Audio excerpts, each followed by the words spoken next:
they're younger than 18, their parent may purchase them a firearm and give that child the firearm. And they are technically the legal owner of that firearm, but the parent is liable for anything that happens. Yeah, that's Whoever happening right purchased now, it. isn't it?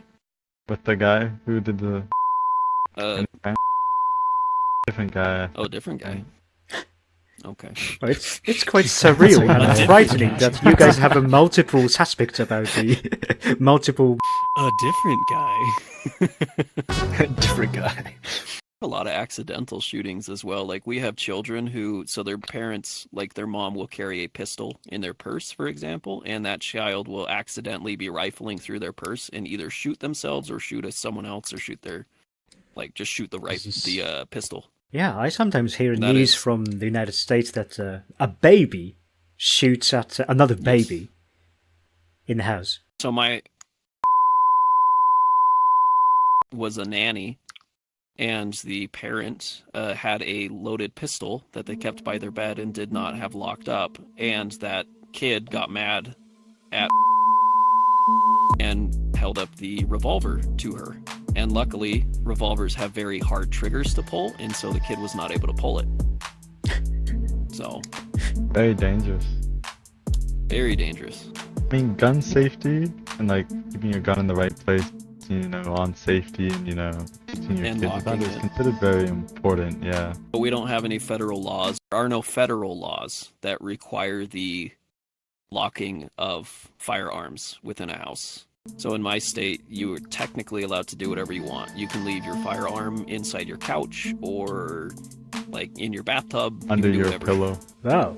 Whereas in Maybe you can have a good some dream others- every night. Yeah, and there's no like the Second Amendment as well. Not the Second Amendment does not allow unlawful search and seizure of things. So the government is not allowed to check in to see if you are following the rules. Even if in a state it was passed that you had to lock up your firearms, if that law was passed, there would technically not be a real way to enforce it. Wait, so which line of constitution regulates about that government cannot check the status of your arm? Is that the Second Amendment? No, it's not the Second Amendment. It's the right to unwarranted search and seizure. It's the Fourth Amendment, isn't it? I believe so. Yeah, I believe it was the fourth.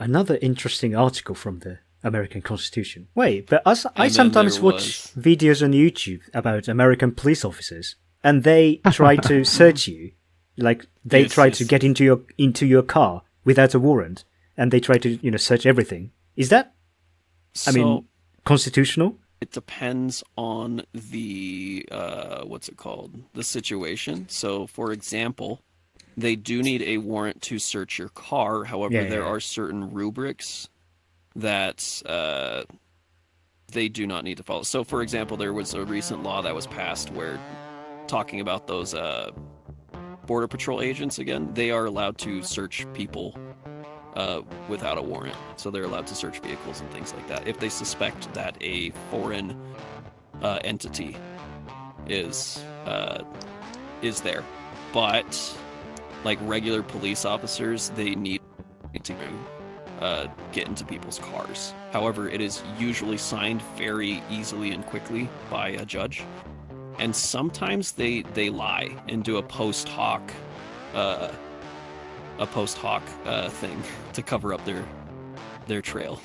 Okay, wait, I'm getting more and more curious about this field. I mean, so I've heard another news from America that sometimes, very famous streamers or YouTubers got raided by FBI or some, police officers. Swatting as is a what they call it. It's not Like a prank, swatting. but how do I say it's a... Yeah, it's called swatting. Yeah.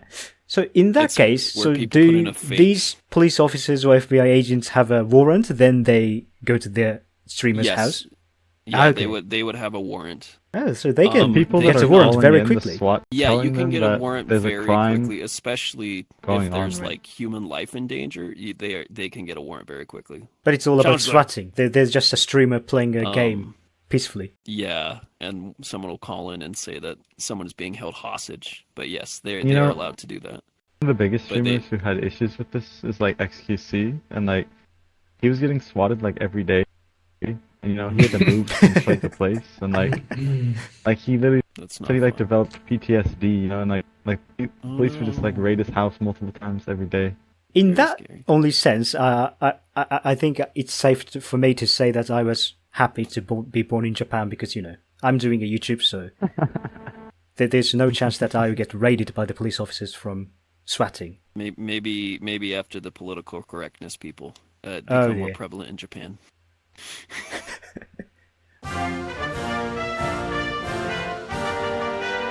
That I liked about being in Japan is I did not feel that the police officers were quite as intimidating. They felt more helpful than intimidating.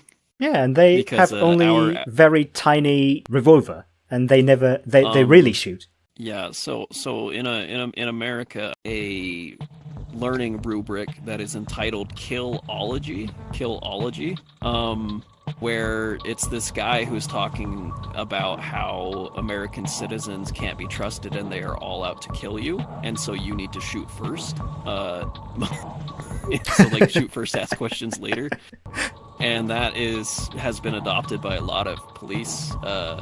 It's very odd, but I mean, they kind of have to assume that every criminal may be armed and that they may just get shot and die. Yeah, like so even a routine stop for a police officer, there is a chance that they could be shot. So a lot of them are very, very high strung. They're very worried about being shot themselves. And so most people who are in that job are not being level-headed because they're always scared. And so the worst thing to be is scared with a gun.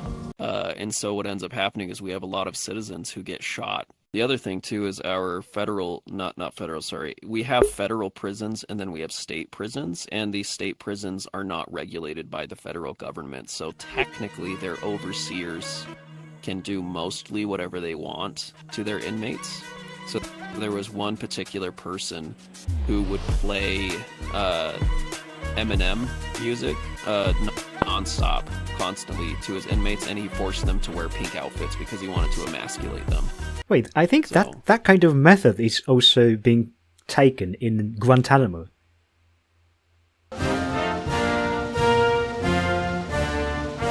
It's a right to a speedy trial, and we do not have that either because our justice system is very long and does not have any type of speed. So you can technically not be charged with a crime, but you can be detained for an indefinite amount of time to await your trials. If you do not have the money to pay to make bail, then you are kept in detainment inside of a jail until you are set for a trial.